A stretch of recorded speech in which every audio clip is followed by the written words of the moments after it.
This lecture is going to be a supplement to the lecture on coordination of foundation and plumbing. So I wanted to give a little bit more detail on geopiers and what the footing and foundation might look like and why that might be a little bit problematic to have those two run into each other. And then in addition to that, I want to look at some other uh, subsurface issues that you might run into that might be worth bringing up when you're trying to either do plumbing underground or electrical underground or things like that. So this is where the lecture was talking about where we had geopiers. Do you see the geopier in the photo on the right? Give you a second. I'm hoping that you saw this right here. So this excavation right here is going to get a footing over it like that. Do you see any more geopiers in this photo? Do you see that one right there? If you continue down this way, you'll be able to see more geopiers, and I don't think the photo I took at this time had all the geopiers done. Maybe they were, I don't know. But I thought if you continue to look around, you see a bunch of geopiers. There's probably one sitting right here and more over there. But anyways, the geopiers landed underneath the footing. So in this photo taken many years ago, we've got the big spot footing right here. We got a set of bolts, and this is going to be a set of moment columns right here, a moment frame, going to help hold the building down in a seismic event. And you can see that the plumbing is just outside of it in this case. But can you imagine sort of like the challenge if we were bringing a roof drain down and trying to get that through here, and then it would just be too much of a conflict to get it through here. It's the right thing for the for the contractor to give those engineers a chance to approve that or not approve it. I had some comments. Some people said they see this all the time where plumbing goes through footings. And I'm not saying that I've never done that or I've never had the engineer approve it. In fact, it's been a few times that I've seen the engineer approve a direct pathway through a large footing because there wasn't another path for the plumbing to take. But I also know that this is a seismic scenario right here. So these footings in a big seismic event are holding the building down and are expecting to move up and down. So if we had pipe going through it, say a pipe going laterally through it, in a seismic event, you could pretty much guarantee that these are getting forces on it and might even be moving up and down where the pipe would continue to be buried in dirt. So you'd probably see either the pipe get cracked or sheared or something like that. So if the pipe had to go through there, not saying it couldn't, but it would be much better for the pipe to route around if it had to go through, if it had to make a path right through. But in the case that we were talking about, we had the pipes coming through the roof drain piping coming through, and then exiting out the building. And let me show you what that might look like. This is not an exact photo of it. Oh, wait, yeah, that's what I want to do real quick. So in this case, it's not a roof drain coming out, but this is a forced main on a dewatering system. So the dewatering system's coming out, and then it's going to connect to the city right here. And so just to explain this photo a little bit, I've got because this is forced main, they made it out of the black pipe is high density polyethylene, and you're seeing this pipe get capped, and they have it under pressure right here. What you can't see is the gauge that they filled this up under pressure. And so this high density polyethylene is actually like heat seamed together. They have this machine that heats up the end joint and then pushes the joint together, and it creates this. I don't know if you can kind of see if I zoom in. And it creates that little rib as the two pieces of plastic melt together. You can see one here and here, and then they glued on or they had put on a PVC joint so that they can then connect PVC to the HDPE. And so you're dealing with like building specifications versus city specifications here. What's this red line? Think of what that red line might be. You ever see people try and trace out utilities like you call before you dig type stuff? Well, this little red wire comes up into a little monument, and the folks that are trying to do city marking of utilities for the various municipalities, they can hook onto the wire in a monument right here in this and send a little broadcast signal through this wire, and it'll help their wand pick up the signal of where this is as they go and try and locate it. All right, switching gears a little bit. Look at this layer. So this layer right here, that's appears to be undisturbed soil that had been there for however long it took for the geology to create that, right? So that has never been dug through. It sure doesn't look like it to me. But right on top of it, we got a little, let me zoom in here, got a course right here, and then this black layer, and then we've got another course of something, and then we've got something right here, this whole thing. It looks like kind of like a clay material here, maybe a little sandy here, maybe cobbly here. So what is that?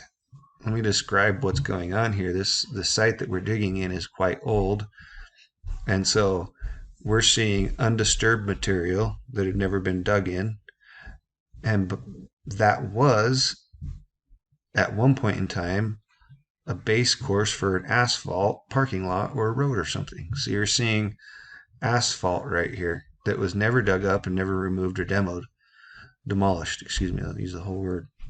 So we can see that a base course, and then this, and then we see another layer of something here with some more layers on top. So I don't know. I can't put the full story together, but it looks like to me at some point in time they had a road or an asphalt parking lot here, and then they brought in some additional material to go on top of it.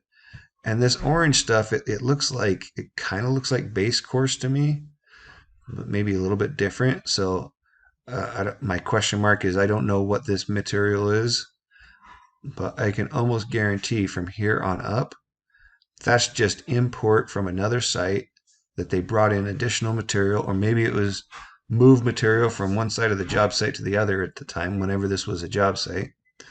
And so you can see just like different materials were brought in, and it's not consistent. So as we look at this material here, if we run into this and we're thinking, hey, let's dig through that, and you run into this on the job site, and maybe it was known or wasn't known. If it wasn't known that that material was there, that would be a red flag. Say, hey, we've got some material here that we didn't know was there. But in this case, they did soil samplings and they knew it was there, and so they chose not to remediate it, and that they're going to do geopiers for the clay, and they're going to do some additional remediation of this garbage. But I shouldn't say garbage material, but they've got to find some ways to be able to make the bearing capacity of this improve it. And so that's what some of the specifications were. So as you look at the dirt, one of the things as you excavate, it's a good time to wander around and look at things. But what else do you see in here that might be problematic as well? Just kind of scan the area, look for something that might be problematic.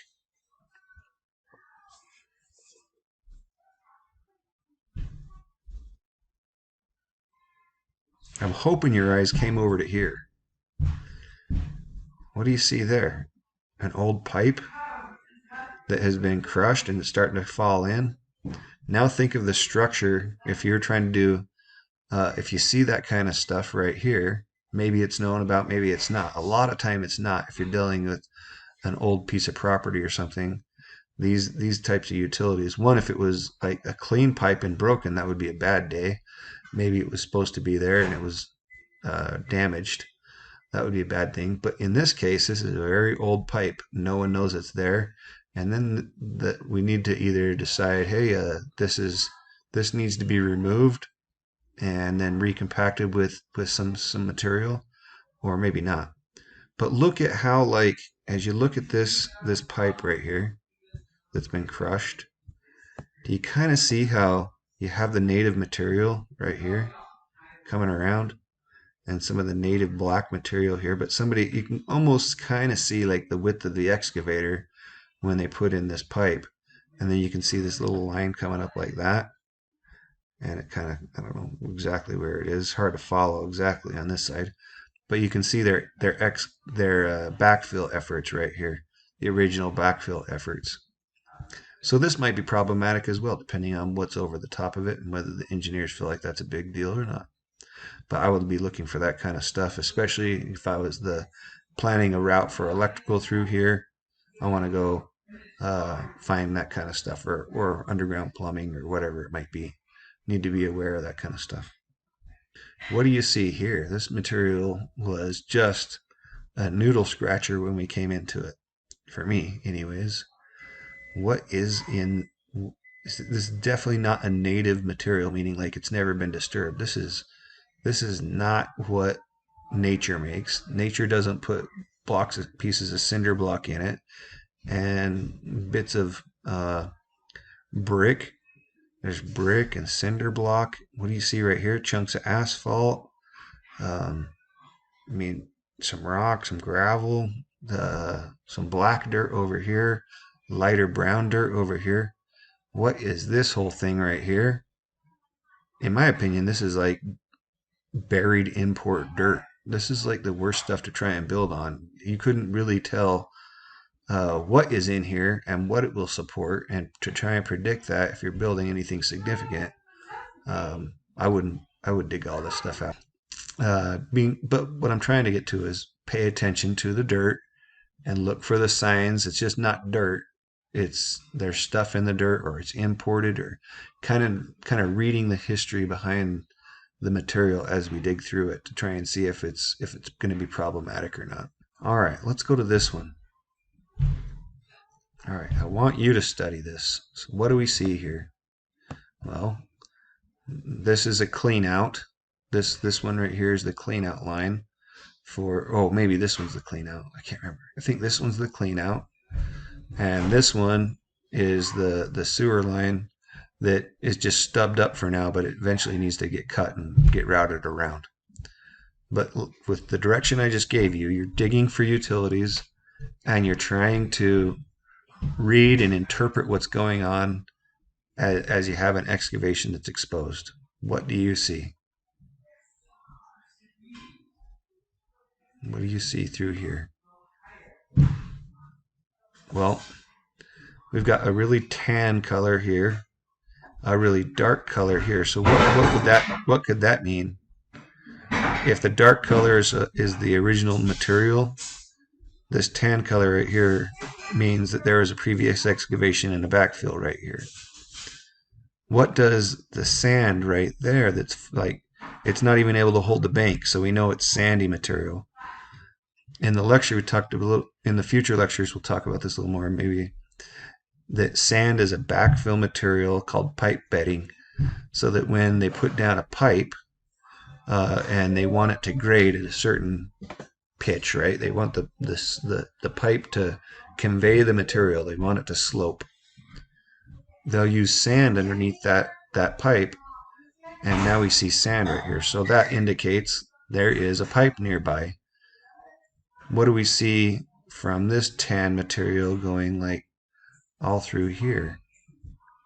Well, that's a previous excavation for sure, and it's backfilled. I have no idea what it is, but we know that there's something going on here, and it's backfilled with really good material.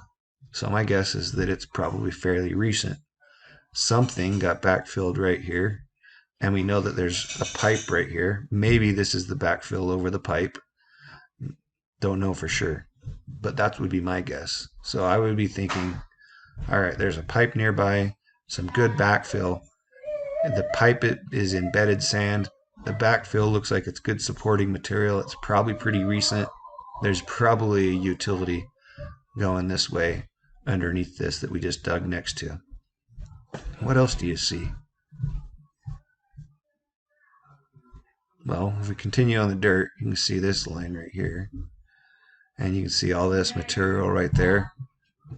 Not sure what it is, but it's sort of like the same color stuff as what has been around on the job site. So whether it was I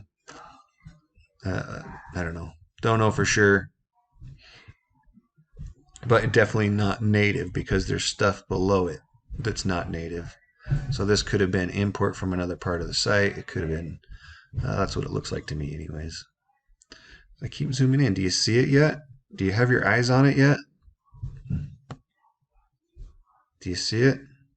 Maybe some of you are going into that saying, "What's that?" That's just a piece of trash that's round. It's got not paying attention to that.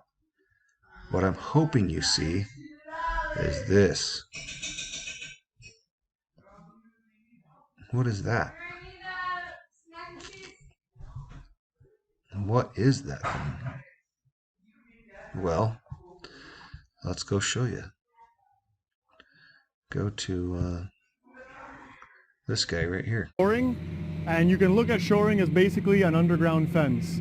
So they come in before anything is excavated and they drill holes deep and insert these. So these are the piles. So it's basically a steel I-beam that they'll sink in at least twice the depth of what is planned to be exposed. So let's say that there's 12 feet exposure here. They'll be 24 feet down into the ground. They drill that hole, fill it with concrete, stick that beam in, and then now as they dig, they're going to dig and expose the excavation in lifts. So they're going to cut down 4 foot, clear behind each of these piles, and then they're going to tuck in lagging. So lagging are these beams. So they're essentially solid wood chunks, and then they're going to cut a space behind each pile, slip that in, and then backfill with loose material behind, packing it and working their way up. Here's another picture of some different version of it for sure, but this is still an H shape that is being put into the earth, and this one's got the lagging on the face or in between the webs, right, rather than the one side. So with this picture and that graphic in mind, and let's not take that YouTube video as like the only way to do this, or this picture is the only way to do this. Usually these systems are engineered, and so the engineered system is how it's supposed to be installed. It would be a massive OSHA violation if it wasn't engineered. And so another topic is you can't go deeper than, I want to say, 20 feet in and without having an engineered dig. And one of the possibilities is to do shoring.